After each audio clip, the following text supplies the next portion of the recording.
inwards and say, what is this telling me about myself? Is this something that you can't tolerate even within yourself? And where did that come from? Is it something that you fear happening to you? And then where does that come from? Friends say the same thing over and over again. They're just not doing anything about it. Like that, like, let's acknowledge that's really hard. You know, there's a lot of power in repetition, actually. There is, actually, because it reminds me of that analogy of like going around the mountain, but maybe you see the same thing but from a different vantage. Hi, I'm Dr. Ritz. And I'm Dr. Vicky. Welcome to the therapy floor. Welcome back. Let's get started. Yeah. So today's dilemma comes from this individual who says, I have a friend who constantly complains and moans about their problems, whether it's about work, relationships, or life in general. But no matter how much advice or support we offer, they refuse to take any action to change their situation. We all rally around offering solutions and trying to help, but they never seem interested in actually making a change.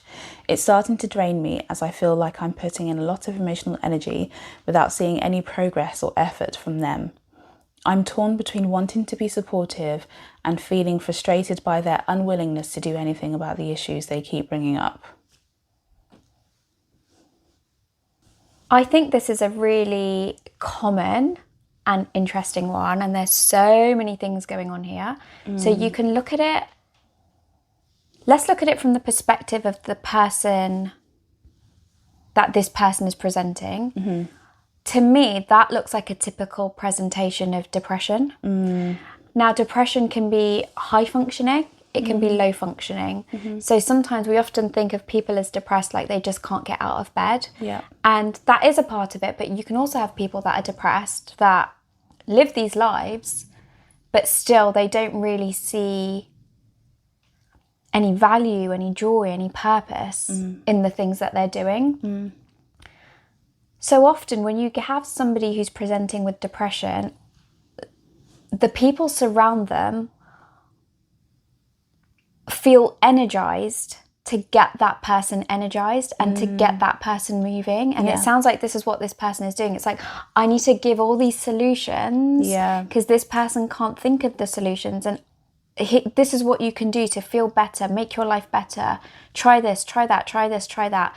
And it sounds like it keeps being met with resistance and a lack of motivation, like quite hopeless, quite helpless, which is again so typical of depression. Yeah. And then I think the really interesting thing about depression is it has the ability to then almost like populate the other people around it. Like it's an energy field that can be so easily picked up on, because this person is saying, I'm putting in so much work or so much emotional energy and I'm not seeing any progress or effort.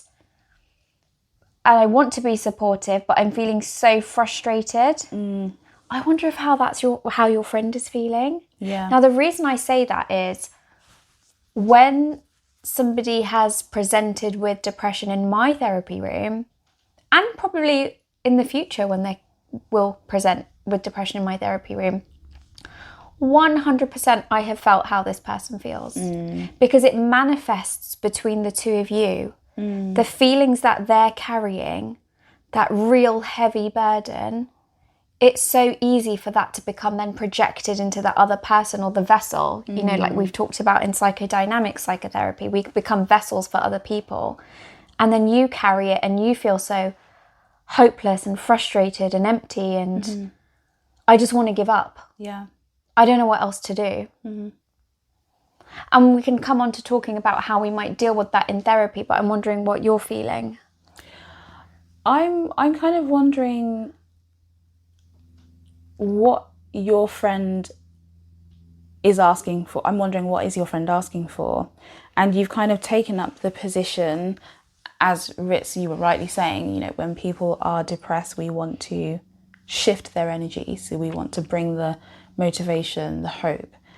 But I wonder if that's actually what they want and what they need from you. And I'm not sure how they're presenting themselves in order for them to gain or to collect that support from you and your friends.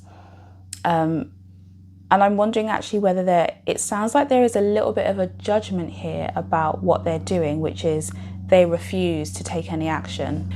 But is that actually an accurate assumption, interpretation of their behaviour? Is it that they are refusing to take action? And your last statement, I'm torn between wanting to be supportive and feeling frustrated by their unwillingness to do anything. Again, that feels like a little bit of a judgment you've made there, and I wonder if that's an accurate representation of what's going on for them.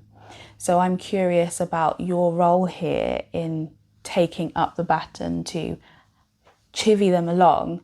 Are they actually wanting chivvying? Going a bit deeper with that, I wonder what it feels like for you as a friend to see your friend in this way. Yeah. Like, what is it bringing up for you? How is it making you feel? And I wonder if that's driving these behaviours to want to create solutions. Yeah, because I think that when we can become so invested, irritated, frustrated by something we see in another person, a deficit in another person, it's a good thing to look inwards and say, what is this telling me about myself? Is this something that you can't tolerate even within yourself? And where did that come from? Is it something that you fear happening to you? And then where does that come from? Has it happened to you? Has it happened to you? Is it triggering for you in any particular way? So I think it's important to look outwards but also to look in and to think, what is this telling me about myself? This level of feeling that I'm having towards my friend. What's this telling me? I know you want help in thinking about how you can support them or how you can show up better for them, but maybe how you can show up better for them is by thinking, what is this telling me about myself and my friendships and what I expect for my friendships and my relationships? Use that information. Yeah. And then I think if you know what your friend is looking for, you then maybe have permission or an outlet or a way in to share with them how you're feeling. I think we have permission in the therapy room because clients are coming to us for a particular issue and we've spoken into their lives in different capacities. So maybe there's an element of trust there and they know what they're getting. But I know that I've had times in the therapy room, I don't know about you, Ritz, when I've worked with a client who is stuck or maybe is depressed and is facing chronic depression. And when I feel that sense of helplessness coming up in me, I pay attention to it, but then I find a way to feed that back to the client to let them know what's coming up for me. Like, you've tried this, you've tried that, this is going on for you, you're feeling hopeless in this arena. And I think what I'm left feeling is like, gosh, this is a lot, isn't it? It's really tough. You feel stuck, or I feel stuck, and I wonder if that's how you're feeling. Yeah. And whether me coming up with more and more solutions for you is actually making you feel worse and wanting to push and resist against that. So what do you need right now? And how can I give you that? And sometimes it is just listening and having space for someone's feelings, isn't it? I often find that when I'm feeling useless, it's because I fall into maybe it is a bit of a trap of trying to motivate, Fix and energize. And actually, often what I notice is once we've kind of fleshed that out a bit, what that client is telling me through all these nuances and a lot of non-verbal communication is, I need for you to listen to me. And that can be a really hard thing to do, to keep listening, especially when you're not professionally trained to do that, to this, I guess what it can sound like is the same thing. Yeah. Over and over and over. Like, I'm listening to point. my friend say the same thing over and over again. They're just not doing anything about it. Like that, like, let's acknowledge that's really hard. It's a really hard thing to do. And if you need a break from that, I think that's okay. Yeah. like that's where we're maybe asking you to go inwards a bit and say, what's it bringing up for you? And then what do you also need from this? And rather than trying to project like, well, if I would need it to be fixed, I think they need it to be fixed. So that's what I'm going to do. Well, step away from that. And maybe what you need is a break. And it might even be a suggestion towards,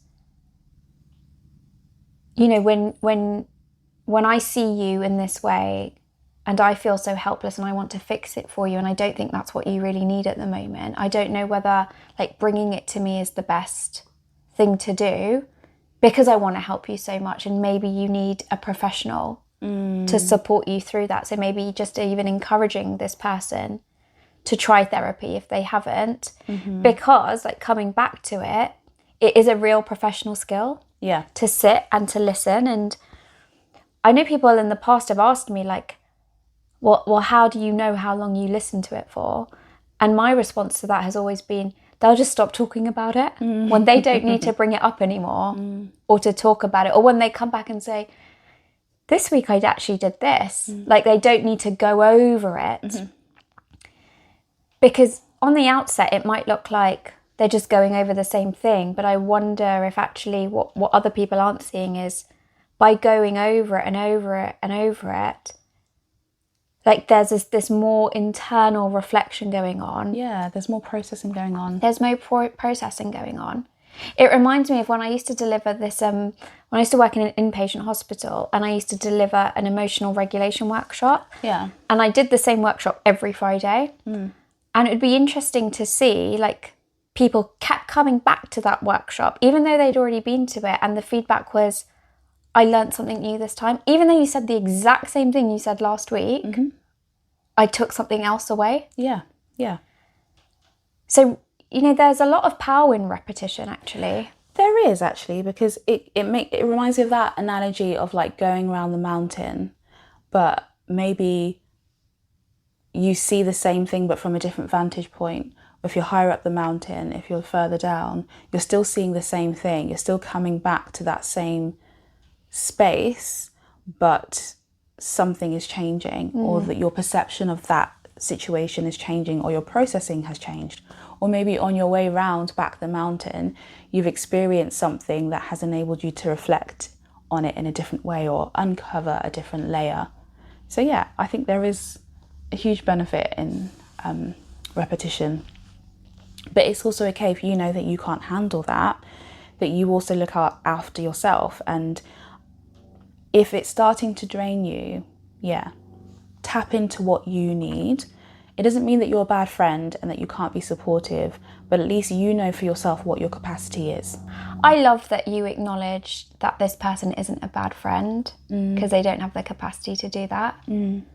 Because sometimes I think we fall into like this thinking of we have to be everything for everyone. Yeah. And actually acknowledging our own like humanness and fallibilities, and I don't have the skill to give you what you need right now. Yeah. But I think this person or this professional or this clinic, well, I don't know, whatever it might be, could be the thing that you know you could use. But that's up to you. Whether you use that or not, that's up to you. Yeah. Like, we're still friends. I still love you. I'm still here for you, but... I do think there is some sensitivity on the way that you broach this, because I know a lot of people have the fear of, I can't burden my friends with this again. And if the message we're sharing is, don't allow your friends to burden you, that's not what we're trying to say. But have some sensitivity around how you support your friend to get support, appropriate support. Yeah. Rather than shutting it down and saying, I can't deal with this. Yeah. Take it elsewhere. Yeah. Yeah. Be mindful of how you say that. I think if you let compassion be the key in guiding you. Yeah. How would I like to be told this? Yeah. And that you just keep remembering you're coming from a place of love and openness. Like, that can hopefully keep it open and going. Yeah. Yeah. Because what else is in your friendship? that isn't defined by this characteristic at the moment. Like, what else do you love about your friend? That's a good thing to think about, isn't it? Because this can feel so all-consuming, but actually is there more to the friendship, to the quality of the friendship? Yeah. And sometimes that's an easy way in. So it might not necessarily be about like the way you're doing, which is try this and try that, but to just acknowledge like the other parts of them. So even if they're like maybe saying, oh, and this happened and then that happened and this happened and then that happened, to maybe like reflect back and, I don't know, to say something like, oh, I really admire like how you solved that. Like I hadn't thought of it like that. That was an interesting, you know, to actually listen and hear. Because I think sometimes we're already like prepped with, oh, it's going to go down this route again. Yeah, and it may not. No, and we may just shut off. But if you can have like fresh eyes, curiosity, and just openness to it, and just, because I wonder if your friend has like also maybe with how they're feeling, like forgotten who they are because this is all consuming. Yeah. And so if you can start to notice it in a way where it's not like you have to do this, but like I see this in you, that might just be the little like sparks or nuggets. Yeah.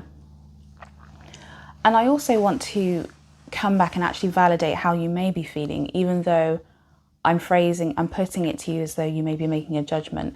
But it may just be the case that this person, your friend, does like to complain. And that's what they are doing. They may not be depressed. They may be actually just complaining and complaining a lot.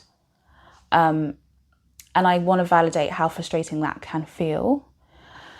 So if that is the case, I'm wondering how you can phrase this to them, how you can bring this up to them. And maybe say, you know, we've spoken about this before. Like, if it doesn't feel like your feelings are changing about work or about your relationship, what do you want to do about it? Do you want to do anything about it? Or like, are you okay just to continue talking about it? And that may sound actually quite an affront. But would you say that to your friend? I think you would. No, I feel like you said that to me before. in so many words. But it may actually be worth, without any judgment, just being real. Like, it seems like this continues to be an issue for you. Do you want to do something about it, or are you okay? Do you just want to talk about it?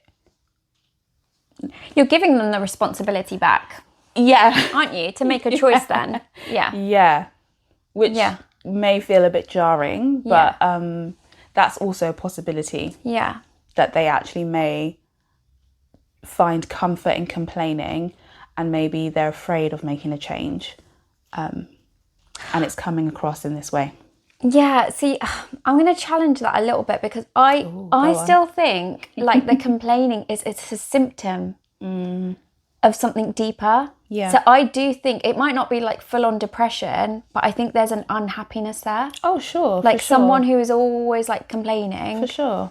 So I think when we're looking at responsibility here now, and you look at this maybe person's or people's defense mechanisms of like when they show up as complain and blame, I think a real powerful technique here is to just keep handing that baton back and that responsibility back to them. Mm-hmm. Yeah. Like, okay, like what do you want to do about it? Yeah. Or what do you think the next step could be? Yeah. Or like, okay, if it doesn't work for you like this, how could it work for you? Mm-hmm. Like, you don't have to do it. I'm not the guru. I don't have the answers. Yeah. That's up to you now. So I think we've covered it from a few different angles of like the human experience of it, the professional way we might look at it, the different dimensions of it. Yeah, I hope that's given you a few things to think about. Yeah, I hope so too. Thank you for sharing with us. As always, feel free to send in your dilemmas to hello@thetherapyfloor.com. And we'll see you in part 2. yeah, bye. Bye.